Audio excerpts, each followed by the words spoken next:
신년 새벽 기도 예배 셋째 날 말씀이 사람이 된 사람들 세 번째 시간입니다. 오늘 나눌 말씀의 제목은 말씀을 발견하는 회복입니다. 말씀을 발견하는 회복. 혹시 잊어버렸다고 생각했던 소중한 물건을 아주 오랜 시간이 지난 후에 다시 찾고 이게 여기 있었구나 이런 경험을 해본 적이 있으십니까? 그때는 잃은 아들을 찾은 것처럼 마음이 많이 기쁘죠. 우리가 읽은 본문의 이야기는 이스라엘 유다의 얘기입니다. 유다를 다스렸던 요시야가 왕이 된 지 18년쯤 됐을 때 있었던 사건입니다. 요시야는 우리가 잘 아는 대로 히스기야 왕의 증손입니다. 영적으로 무너진 이스라엘을 다시 회복하기 위해서 대대적으로 종교 개혁을 단행했던 아주 훌륭한 왕이었습니다. 요시야의 증조 할아버지였던 히스기야도 국가적인 개혁을 실시하고 또 나라를 바로 세우기 위해서 신앙을 회복을 위해서 힘썼던 좋은 왕이었습니다. 그런데 그의 아들 히스기야의 아들 므낫세가 문제였습니다. 그가 55년 동안 유다를 다스렸는데 성경 속에 등장하는 여러 왕들 중에 가장 악한 왕 중에 한 사람이 바로 히스기야의 아들이었습니다. 55년 동안 유다를 다스리면서 나라를 망쳤고 그 므낫세의 아들이 아몬이라는 왕인데 2년간 나라를 다스리면서 또 나라를 망쳤습니다. 철저하게 무너진 거죠. 이 기간 동안 이스라엘이 영적인 암흑기, 유다가 영적인 암흑기로 깊이 빠져드는 시간이었습니다. 하지만 요시야의 아버지 아몬이 궁중에서 2년 만에 신하들에 의해서 암살을 당합니다. 그리고 나서 아몬을 이어서 당시 8살 되었던 요시야가 남유다의 왕으로 세워지게 됩니다. 다행히 요시야는 할아버지와 아버지의 악행을 이어받지 않고 이스라엘의 영적인 회복을 위해서 노력했고 또 개혁을 단행합니다. 전국에 세워졌던 우상 숭배의 산당을 철폐합니다. 그리고 신앙 회복을 위해서 애쓰고 그 일환으로 무너진 성전을 다시 복구하는 공사를 시작하게 되었습니다. 그러던 중에 성전 보수 공사가 진행되던 그런 현장에서 대제사장 힐기야가 성전에 감추어졌던 모세의 율법책을 한 권 발견하게 됩니다. 대개 학자들은 이 성경책이 어떤 책이냐라고 했을 때 모세오경 전체였다라고 말하는 분도 계시고 신명기 성경이었다 이렇게 말하는 학자들도 있습니다. 그때가 요시야 18년이니까 므낫세 55년 그리고 그의 아들이 2년 이렇게 합치면 57년 거기에다가 18년을 더하면 75년 계산이 되셨죠? 75년 동안 적어도 이스라엘에 성경책이 없었던 겁니다. 남유다의 성경책이 사라진 겁니다. 학자들은 이 시기에 어떤 일이 있었느냐, 악한 왕들이 나라를 다스리면서 성전 안에 산당을 세우고 우상 숭배 제단을 쌓고 이런 과정에 성경책을 있는 대로 다 없애버렸다는 겁니다. 심지어는 성경책을 모아다가 불에 태웠다는 말도 전해지고 있습니다. 아마도 이런 상황 속에서 믿음을 지키려고 했던 그나마 마음속에 의의를 가지고 있었던 제사장이라든지 혹은 성도들이 이 성경책을, 이 율법책을 성전 어딘가에도 감춰두고 했던 것이 아마 지금 이때에 발견된 것으로 보입니다. 75년이라고 하는 시간이 지났으면 아마 어떤 분들은 평생 성경책 한 번도 보지 못하고 그대로 태어나고 갔겠죠. 역사적으로 75년이라고 하면 시간적으로 결코 짧은 시간이 아닙니다. 그 기간 동안에 나라가 정말 하나님의 말씀을 잃어버린 그런 안타까운 상황이 된 것입니다. 성전에서 오랫동안 감춰져 있던 성경을 발견한 이 대제사장 힐기야는 이 성경책 사본을 서기관 사반에게 주고 사반은 이 성경책을 가져다가 요시야 왕 앞에서 읽습니다. 이 사반이 서기관이 성경책을 읽을 때 그때 요시야가 그 성경 말씀을 듣고 옷을 찢습니다. 그 말씀을 듣고 통곡하며 울었습니다. 자신의 잘못은 아니지만 지난 반세기가 넘는 시간 동안 나라 전체가 말씀을 잃어버린 비극 속에 있었던 그 사실 때문에 가슴이 메어졌을 것입니다. 하나님의 백성으로 가장 소중한 보물이었던 하나님의 말씀을 성전 구석에 방치한 그 죄책감이 왕으로서 아마 너무 크게 다가왔을 것입니다. 요시야는 이런 과정을 통해서 이스라엘이 하나님의 백성으로서 영광을 회복하기 위해서는 반드시 말씀 회복이 필요하다라는 사실을 아마 깊이 깨달았을 것입니다. 저는 오랜 시간 감춰져 있던 율법책이 발견되는 현장에서 일어난 사건이 우리에게 주는 아주 중요한 영적인 교훈들이 있습니다. 첫 번째는 성도의 변화와 개혁은 먼지 쌓인 성경을 깨우는 데서 시작합니다. 본전 8절을 보면요, 제사장 hil기야가 여호와의 성전에서 율법책을 발견하였노라 라고 말하는 장면이 나옵니다. 성전에서 율법책을 발견했는데 이걸 깜짝 놀라고 기뻐하는 겁니다. 요즘으로 말하면 교회에 왔는데 성경책을 찾을 수 없었다? 이게 상상이 안 되잖아요. 근데 교회에 왔는데 성경책을 발견했다. 근데 그게 너무너무 기쁘다. 이게 아이러니고 이게 안타까운 현실 아닙니까? 교회에 왔는데 하나님의 말씀이 들리지 않는다. 이게 안타까운 현실 아닙니까? 이 발견했다는 말은 굉장히 노력을 했다는 뜻입니다. 이걸 찾기 위해서 노력하고 또 노력한 결과 끝에 찾아냈다는 것입니다. 성전을 수리하면서 성전 어딘가에 율법책이 감춰져 있을 것이라고 하는 기대를 했던 것 같습니다. 그래도 대제사장이기 때문에 하나님의 말씀에 대한 그런 기대가 있지 않았겠습니까? 그런데 정말 성전에서 성경을 찾게 된 겁니다. 이 발견되었다라는 말이요, 우리 시편 46편에 보면 그런 표현이 등장하는데 하나님은 우리의 반석이시고 요새이시고 환난 날에 만난 큰 도움이시다, 이런 표현이 있는데 환난 날에 만났다 할 때 이 만남과 이 발견이 같은 말이에요. 그러니까 이 성경책을 찾고 나서 고통과 아픔 속에서 정말 뭔가 큰 도움을 만난 것 같은 그 심정이 든 겁니다. 하나님의 말씀을 만나고 너무 기뻤던 거예요. 요즘 젊은 세대들은 간혹 성경책도 없이 신앙생활을 하는 친구들이 있다고 합니다. 성경책을 들고 다니는 걸 본 적이 없는 거예요. 근데 성경책 어딨니? 이렇게 물으면 어디에 있죠? 휴대폰 안에 들어있는 거예요. 휴대폰 안에 저장된 성경 앱 정도면 충분하다고 생각하기 때문에 굳이 무거운 성경책을 들고 다닐 이유가 없다고 생각할 수도 있습니다. 항상 성경을 들고 다녀야지 된다고 생각하는 우리 세대에서는, 어른 세대에서는 성경책에 대한 개념 자체가 다를 수 있습니다. 실제로요, 조금 더 큰 젊은 친구들이 많은 데 가면요, 성경책 없는 친구 많습니다. 휴대폰으로 다 성경을 보는데요, 큰 틀에서 보면 종이로 된 인쇄된 성경책을 들고 다니든 아니면 휴대폰 속에 숨겨진 성경 앱을 들고 다니든 성경의 형태에 대한 문제는 그렇게 중요하지 않습니다. 시대가 변하면 그런 것도 변할 수 있으니까요. 그런데 중요한 건 뭡니까? 성경이 먼지가 쌓일 정도로 읽지 않는다면 문제가 되겠죠.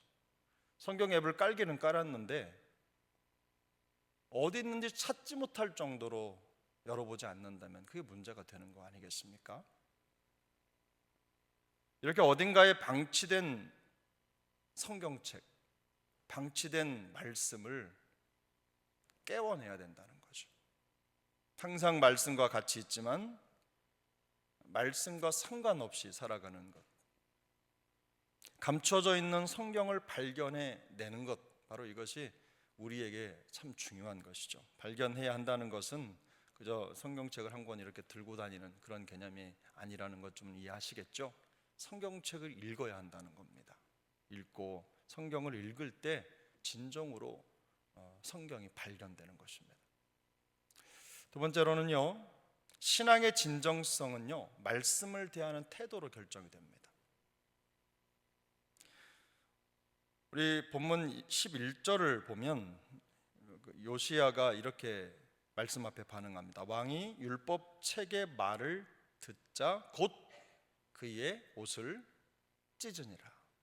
요시야 왕은 서기관이 성전에서 발견한 성경책을 읽을 때 그때 그 말씀을 듣고 옷을 찢었습니다. 이 옷을 찢었다는 말은 성경에 여러 차례 등장하죠. 마음속에 격한 감정을 감출 수 없었다, 이런 뜻도 있습니다만, 말씀을 듣는 순간 그 말씀 앞에서 자기 자신이 그대로 그 빛에 비춰진 것이죠. 통곡하며 울었습니다. 왜 옷을 찢고 통곡했겠습니까? 요시야가 말씀을 듣다가 여호와께서 우리에게 내리신 진노가 크도다, 이런 고백을 하거든요. 오늘 본문 맨 마지막에 보면 그렇게 고백하는 걸 볼 때 율법책에 대한 내용이 바로 하나님의 말씀을 배반한 그 이스라엘에게 내려진 심판과 또 저주에 관한 내용이었을 것이 분명합니다. 그 말씀을 듣자마자 바로 내 민족, 내 현실에 투영이 된 거예요. 나와 상관없는 말씀이 아니라 그 말씀을 들으니까 바로 지금 이 상황, 이 국가적인 참혹함이 다름 아닌 하나님의 말씀을 대하는 태도에서 비롯되었다라는 것을 깊이 깨달은 것입니다. 말씀을 대하는 요시야 왕의 이 진중한 태도는요, 곧바로 영적인 대각성으로 이어집니다. 그래서 오늘 보면 13절을 보면 이런 말씀이 있죠. 우리 한번 13절을 같이 읽겠습니다. 너희는 가서 나와 백성과 온 유다를 위하여 이 발견한 책의 말씀에 대하여 여호와께 물으라. 우리 조상들이 이 책의 말씀을 듣지 아니하며 이 책에 우리를 위하여 기록된 모든 것을 행하지 아니하였으므로 여호와께서 우리에게 내린 진노가 크도다. 제가 갑자기 딱 생각난 부분이 있는데 말씀을 좀 드리면, 이 요시야 왕의 영적인 대각성, 이 문제가요, 사실 우리의 문제이기도 합니다. 아주 오래전에 제가 서역했던 교회 지금은 돌아가셨지만 목사님께서 가을철에 우리 교회에서 진행하는 생명 나눔 행복 릴레이 있지 않아요? 그 새생명 축제, 이걸 진행을 한 몇 년 동안 해보니까 성도님들이 전도를 하지 않는다는 겁니다. 전도를 하지 않고 이상하게 듣질 않는다는 거예요. 그래서 그걸 무슨 전도 집회로 해가지고 몇 년 동안 하다가 안 돼가지고 그걸 이름을 바꿨습니다. 이름을 뭐라고 바꿨냐면 영적 대각성이라고 바꿨어요. 그 대각성 집회. 그 다른 게 아니라 지금 우리가 무슨 전도를 하자, 이게 중요한, 이런 캐치프레이즈를 걸고 가는 거, 그것보다 더 중요한 건 뭐냐면 우리가 말씀 앞에서 영적으로 돌아가는 거, 대각성하는 거, 이게 더 중요하다, 이런 생각으로 전도 집회의 이름을 대각성 집회로 바꾸셨습니다. 그리고 그 대각성 집회가 그 교회의 오랜 전통이 되었어요. 요시야는요, 하나님의 말씀을 통해서 자신과 자기 민족이 지은 죄의 심각성을 깨달았습니다. 자기 것으로 받은 겁니다. 의의 기준을 하나님의 말씀에 두고 자기 민족의 영적인 현실을 처절하게 진단한 것입니다. 이 75년이라는 동안 성경이 없었다고 생각해 보십시오. 모든 기준의 상황이 다 달라져 있었을 것입니다. 세상의 대부분의 사람들이 하던 대로 하고 또 이런저런 일들을 해도 마음속에 문제의식이나 죄책감 같은 것, 그런 것도 가질조차도, 그런 필요조차도 없었을 겁니다. 그러나 요시야는 말씀을 발견한 후에 즉시 그 말씀을 기준으로 두고 자기 민족과 자신의 죄를 지적합니다. 드러내는 거죠. 말씀 중심으로 한 변화와 개혁의 단초가 놓인 것입니다. 우리가 항상 신앙생활 하다 보면 기준이 내가 될 때가 참 많은데요, 근데 교회는 하나님의 말씀이 기준입니다. 그 말씀을 기준으로 우리 자신도 돌아보고 모든 상황을 돌아보는 것이죠. 세 번째, 오늘 이 본문이 우리에게 주는 교훈은 한 사람의 변화가 온 나라의 살 길이 된다는 것입니다. 우리 오늘 본문은 아니지만 23장 2절 3절 말씀을 한번 같이 읽겠습니다. 열왕기하 23장 2절 3절 말씀입니다. 함께 읽습니다. 이에 왕이 여호와의 성전에 올라가매 유다 모든 사람과 예루살렘 주민과 제사장들과 선지자들과 모든 백성이 노소를 막론하고 다 왕과 함께 앉으라.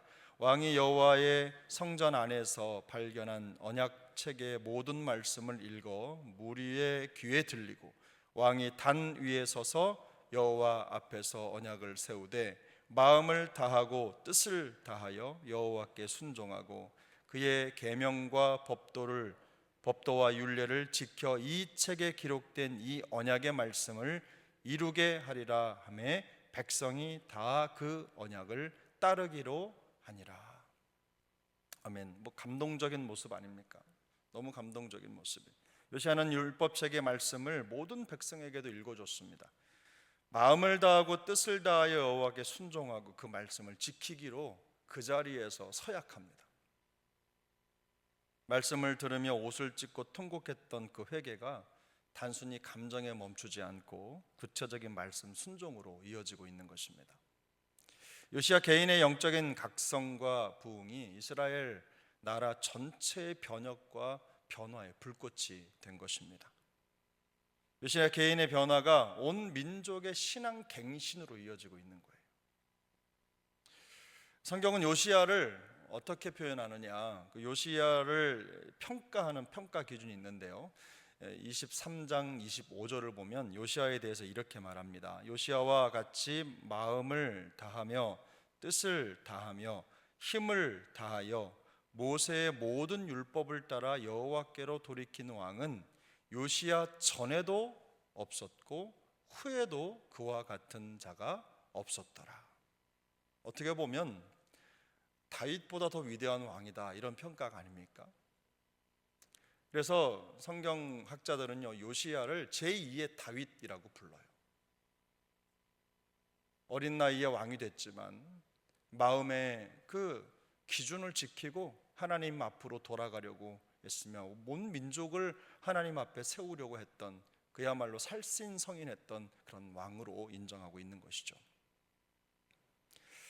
자기 중심에서 문제를 찾은 것, 바로 그것이 요시야에게 있어서 요시야가 우리에게 보여주는 가장 큰 교훈이라고 생각합니다. 신앙생활을 하다 보면 큰 일이든 작은 일이든 자기 변화보다 다른 사람의 변화에 더 주목하는 성향을 가진 성도들을 종종 만나게 됩니다. 다른 사람 말할 것 없이 자기만 잘하면 될 것 같은데 자기를 돌아보는 영적인 안목이 없는 겁니다.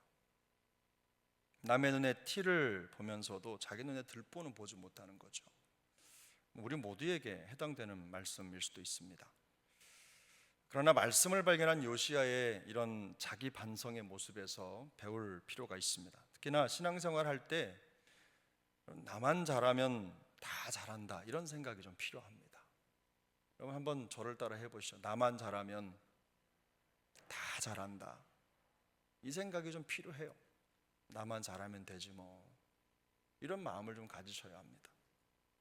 내가 변화되고 성숙하면 공동체가 더 좋아질 것이라고 하는 사고 전환이 좀 있어야 합니다. 다른 사람에 대해서는 내 눈을 가지고 보면서 자기 자신에 대해서는 무딘 칼로, 무딘 눈으로 눈 감고 신앙생활을 하면 발전이 없는 거죠. 성경은 죄의 심각한 영향력을 경고하는 만큼 한 사람의 의로움을 갖는, 그 의로움을 가진 한 사람의 파급력도 강조합니다. 예레미야 5장 1절 말씀인데요, 우리 같이 한번 읽겠습니다. 너희는 예루살렘 거리로 빨리 다니며 그 넓은 거리에서 찾아보고 알라. 너희가 만일 정의를 행하며 진리를 구하는 자를 한 사람이라도 찾으면 내가 이 성읍을 용서하리라. 물론 이 말씀은 의인 한 사람도 찾을 수 없을 만큼 망가져버린 이스라엘의 심각한 타락상을 보여주는 단면이지만 반대로 의인 한 사람의 역할이 얼마나 중요한지를 깨닫게 하는 본문입니다. 로마서 5장 18절은 이렇게 말씀합니다. 그런즉 한 범죄로 많은 사람이 정죄에 이른 것 같이 한 의로운 행위로 말미암아 많은 사람이 의롭다 하심을 받아 생명에 이르렀느니라. 그만큼 한 사람의 중요성은 중요합니다. 아무리 강조해도 지나치지 않죠. 우리 교회 안에서도 마찬가지예요. 제가 제자 훈련에 그렇게 목을 매는 이유도 바로 거기에 있습니다. 한 사람이 중요합니다. 한 사람의 성장이 중요하고 내가 성장해야 교회가 성장하는 겁니다. 가정이나 공동체의 변화는 대개 한 사람의 결단에서 시작합니다. 그리고 그 변화를 공동체에 속한 지체들이 함께 공유할 때 교회가, 공동체가 새로워지고 변화되는 겁니다. 요시야는 많은 것이 변질된 신앙 공동체의 회개와 변화와 새로운 표준을 제시한 사람입니다. 말씀의 원칙을 고수하고 오랫동안 방치되고 변질된 신앙의 회복을 위해서 자신이 할 수 있는 최선을 다한 사람이 요시야입니다. 그러므로 우리 한 사람의 변화가 가정과 교회를 새롭게 할 수 있다는 이 사실을 기억하시고 우리 모두가 이런 변화의 새 길을 여는 주인공들이 되셨으면 좋겠습니다. 바라기는 요시야의 개혁과 말씀 발견 사건이 우리에게도 똑같이 일어나기를 소망합니다. 이를 위해서 우리가 몇 가지 실천을 좀 하시면 좋겠는데요. 첫 번째는요, 여러분의 성경이 방치된 성경이 아니라 발견된 성경이 되게 해보시기 바랍니다. 제가 당연한 질문을 한번 여쭤보겠습니다. 나는 매일 성경을 연다. 한번 손 들어 보십시오. 안 열고 지나가는 날도 있으신가 보네요. 방치된 겁니다. 나는 매일 밥을 먹는다. 손을 들어 보십시오. 안 드시는 분 많이, 저야말로 진짜 매일 밥 안 먹는 날도 많은데 안 드세요? 제가 질문을 잘못 드렸습니까? 매일 우리가 하나님의 말씀을, 이거 한번 목표를 한번 세워 보셔요. 나는 단 하루도 성경책을 열지 않고 지나가지 않겠다. 나는 성경책을 열지 않으면 오늘도 어제고 내일도 어제다. 성경책을 열어야 하루가 간다. 이렇게 생각하시고 매일 하루에 한번 성경책 열기 한번 실천해 보시기 바라요. 발견된 성경으로 만들어 보시기 바랍니다. 의도적으로 성경을 눈에 띄는 자리에 두시기 바랍니다. 매일 식사를 하시는 식탁 곁에 두셔도 좋습니다. 많은 분들이 성경을 방치하는 그런 일에 익숙합니다. 사실은 차에 이렇게 대시보드나 이런 데 탁 그냥 꽂아 놓으면 일주일에 한 번 열고 항상 거기에 있는 거예요. 그런 일도 많고 교회 갔다 오면 탁 놓는 그 자리에 누가 안 건드리면 계속 그 자리에 있는, 방치하는 겁니다. 성경은 항상 곁에 있지만 내 생활과 아무런 연관이 없는, 의미 없는 소품처럼 느껴지는 거죠. 요시야 시대의 성경이 그랬습니다. 성전 안에 감추어진 채로 방치되어 있었어요. 있어도 없는 듯한 성경이 되어버린 것입니다. 말씀을 더 이상 방치하지 않겠다, 이런 마음의 결심의 증표로 삶의 우선순위를 말씀에 두겠다는 마음의 결심을 꼭 실천해 보시기 바랍니다. 그래서 암송카드를 주머니에 넣고 다니시는 방법도 좋습니다. 아마 성경책을 이렇게 다 들고 다닐 수 없으니까 서점에 가시면 이 책이 분책이 된 성경책도 팔더라고요. 조그맣게 해서 가방에 넣고 다닐 수 있는, 권별로 창세기부터 계시록까지 하나씩 나눠가지고. 제자훈련생들 중에는요, 휴대폰을 열면 바로 말씀이 보이도록 그 말씀 카드를 손으로 적어가지고 딱 붙여서 다니시는 분도 계셨어요. 좋은 생각이라고 생각합니다. 휴대폰은 매일 보니까 그거 딱 열 때마다 말씀이 보이도록, 내가 의지적으로 성경을 못 찾으면 의도적으로라도 성경이 보이도록 두는 거 참 중요합니다. 여러분도 한번 올해 그런 계획을 한번 세워보시기 바랍니다. 두 번째로 말씀을 대하는 태도를 좀 바꿔보시기 바랍니다. 새롭게 가져보시기 바랍니다. 1년 1독 목표 달성, 이런 성경 읽기 숙제를 완성하는 것도 좋습니다. 하지만 성경을 읽을 때마다 부드러운 마음과 열린 마음을 달라고 기도하시고 성경을 통해 얻은 가르침과 교훈을 우리의 삶의 중심에 두려는 그야말로 깊어진 성경 읽기가 필요합니다. 성경 읽기를 좀 깊이 할 필요가 있어요. 양도 중요하죠. 성경 읽기는 어떤 책보다도 깊이 읽기가 중요합니다. 이 둘을 병행해야 되는 거죠. 성경을 통해서 우리가 발견되도록 성경에게 나를 한번 맡겨보시기 바랍니다. 성경 읽기의 방식을 속도보다는 깊이에 한번 두고 천천히 읽어보시길 바라요. 말씀의 빛이 보여주는 나 자신의 모습을 솔직하게 대면해 보시고 마음을 찢는 심정으로 말씀을 대해 보시기 바랍니다. 말씀을 전하고 가르치는 사람들에 대한 생각과 태도도 좀 바꿔보시고 또 말씀을 들을 때 태도도 바꿔보시기 바랍니다. 저도 잘 그렇게 못하는데 어떤 분들은 말씀을 들을 때, 교회에 와서 예배를 드릴 때, 제가 언젠가도 말씀드린 것 같은데 등을 잘 안 붙인답니다. 이 의자거리에 항상 이렇게 준비한 모습으로 말씀을 듣는 우리 교회 직분자도 있는 걸 제가 압니다만, 어쨌든 내가 말씀을 대하고 들을 때, 예배를 드릴 때 그런 모습으로 하나님 앞에 서겠다, 말씀의 태도를 한번 새롭게 가져보시기 바랍니다. 그리고 세 번째, 마지막으로 나의 부흥이 교회의 부흥이다라는 결심을 세워보시기 바랍니다. 내가 말씀을 회복해야 교회가 말씀을 회복한다, 이런 심정을 한번 가져보시기 바라요. 요시야의 영적 각성이 나라와 백성의 변혁과 부흥의 불꽃이 되었습니다. 이걸 기억하시고 자신의 변화와 성장을 위해서 더 노력하는 한 해가 되도록 해보시기 바랍니다. 겸손한 마음으로 내가 더 잘해야지, 이런 마음을 한번 가져보시기 바라요. 내가 더 잘해야지. 다른 사람을 향해 있던 비판의 화살을 돌려서 자기 자신의 신앙부터 점검하는 자기 성찰의 회복에 더 집중해 보시기 바랍니다.